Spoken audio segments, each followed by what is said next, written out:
ඔයාටත් ඉන්නවද ඔයාගේ ජීවිතේ ඔයා ආදරෙන් ළඟ තියාගත්තු ඒත් ඔයාව කාලයකට පස්සේ රිද්දලා, වට්ටලා, තරහ කරලා ඔයාට ඔයාව නැති කරලා ගිය මිනිස්සු.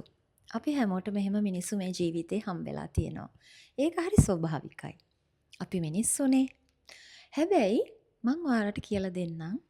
ඔයාලගේ රිද්දගත්තු තැන් නැවත රිද්ද ගන්න නැතුව ඉන්න විදිහක්. මතක තියාගන්න ඔයා එක්ක හිටපු මිනිස්සෙක් ඔයාව නිකරුණේ රිද්දලා වට්ටලා අ, මරලා යනවනම් රිද්දලා වට්ටලා ඔයාට ඔයාව නැති කරලා යන මිනිස්සු ආයෙ ඔයාගේ ජීවිතේට එන්න chance ඉල්ලනකොට ඔයාලා එයාලට chance දෙනව නේද? මතක තියාගන්න chance එකක් දෙනකොට එයාලා ඉස්සරලාවේ පොල්ල පහරක් අපිට දීලා යන්න නම් පොල්ලකින් අපිට දමලා ගහලා යන්න නම් ඊළඟ පාරේ එයාලා එන්නේ තුවක්කුවක් අරන් අපිට වෙඩි තියලා යන්න. නැත්තම් හොඳ මුවහත් කරපු කඩුවක් අතේ තියාගෙන.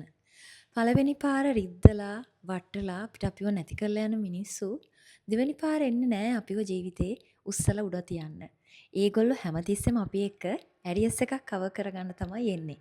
දෙවෙනි පාර ඒගොල්ලෝ එන්නේ ඊළඟටත් වඩා දරුණු ආයුධයක් අපිට අරගෙන. ඉතින් පළවෙනි පාර නැගිටගත්ත අපි, රිදීලා නැගිටගත්ත අපි දෙවෙනි පාර ආයෙ යාලට වට්ටලා යන්න chance එකක් දෙන්න එපා.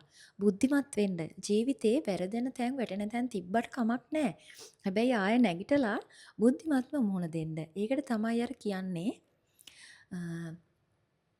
සමාව දීලා අත්හරින්න කියන එක. සමාව දීලා අත්හරින්න කියන්නේ වෛරය, ක්‍රෝධය ඔයාගේ ශරීරයෙන් මේ විශ්වයට දෙන්න එපා. මොකද ඔයාටයි ආයෙ එන්නේ. ඉතින් වැරදි කරපු මිනිස්සුන්ට හදවතින් සමාව දෙන්න, එයාලට යාලගේ පාඩුවේ ඉන්න දෙන්න, ඔයාගේ ජීවිතේට ආයෙ රිද්දලා යන්න, ආයෙ වට්ටලා යන්න අවස්ථාවක් දෙන්න එපා. මතක තියාගන්න එයාලා ආයෙ එන්නේ රිද්දලා යන්න නෙමෙයි, ඔයාව මරලා යන්න. ඉතින් ජීවිතයට අවබෝධය අරන් සතුටින් ජීවත් වෙන්න. ගිහිල්ලා එන්නම්.